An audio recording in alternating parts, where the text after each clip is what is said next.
बांग्लादेश में क्या हो रहा है, कौन था वो इंसान जिसे जला दिया गया, क्यों जलाया, कहाँ से, कैसे। तो देखिए ये सब हम जानेंगे, ठीक है। तो नमस्कार दोस्तों, मेरा नाम है रितिका देवी और आज के इस वीडियो में मैं आप लोगों को कुछ ऐसी घटनाएं के बारे में बताऊंगी जो बांग्लादेश में हो रही है। शायद आपके आंखों तले जमीन खिसक जाए। तो देखिए, एक इंसान को इतना पीटा गया, इतना मारा गया, वो अधमरी हालत हो गया, मतलब कि आधा मर चुका था। उसी इंसान को अधमरी हालत में लेके गया ढाका में लेके जाके उसे जिंदा जला दिया गया। इतना सब क्यों हो रहा है? और वो इंसान कोई मिनिस्टर या फिर कोई पोस्ट या फिर गवर्नमेंट नहीं था। He was just an officer. वो वर्क करता था एक फैक्ट्री में। He was just a worker. इतना सब कैसे? और यहाँ बात करते हैं उस इंसान की ही नहीं, बांग्लादेश में बहुत कुछ उल्टा पुल्टा हो रहा है। जैसे नेपाल में हुआ था, याद है कि नहीं? शायद याद होगा।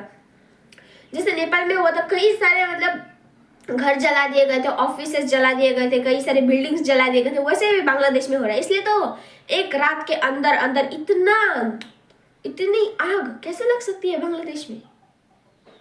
तो देखिए, एक है वहां के एक सर्वेंट हु इज वर्किंग, उसी के कारण से शेख हसीना को बांग्लादेश छोड़ना पड़ा और इंडिया में आके रह रही है। वो अभी भी रह रही है। She is safe and still alive in India. उनके ही कारण से शेख हसीना को इंडिया आना पड़ा। उनके ही कारण से बांग्लादेश ये सब प्रोटेस्ट झेल कर रहा है।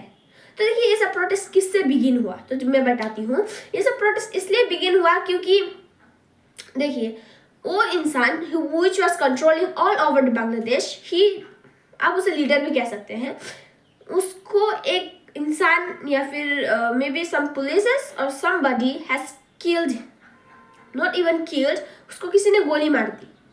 गोली मारने के बाद वो गंभीर अवस्था में हॉस्पिटल गए। हॉस्पिटल में उनका इलाज चल रहा था। हाल ही में 2-3 दिन आगे खबर आई कि वो मर चुके हैं। तो फिर इन सब में बांग्लादेश मानती है कि हिंदुओं ने कुछ किया है बांग्लादेश में, इसलिए उस इंसान को जिंदा जला दिया गया। ये कहाँ लिखा है, ये कौन सा धर्म की किताब में लिखा है कि आप किसी को जला सकते हैं या फिर आप किसी धर्म का अपमान कर सकते हैं? आप किसी भी धर्म का अपमान नहीं कर सकते। देखिए, इंडिया में हम कितने लैंग्वेजेस बोलते हैं, कितने स्टेट्स है इंडिया में, सबके अलग अलग भाषाएं होते हैं, सबके अलग अलग धर्म होते हैं। कभी किसी ने किसी के धर्म पर उंगली उठाई है? नहीं, और उठेगी भी नहीं। तो फिर इतना सब क्यों?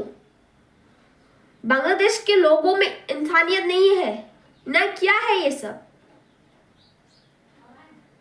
उसने शायद बहुत कुछ किया था बांग्लादेश के लिए और शायद आप लोग नहीं समझ पाए।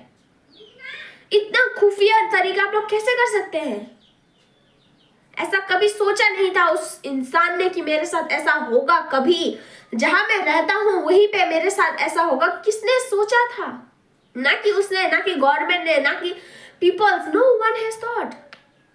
मैं मानती हूँ, मैं ही नहीं, everyone thinks that Bangladesh is a very good country. इतना नीचे गिर गया, सभी कंट्री में बांग्लादेश डाउन हो गया। क्यों? ऐसा क्यों कर रहे हो?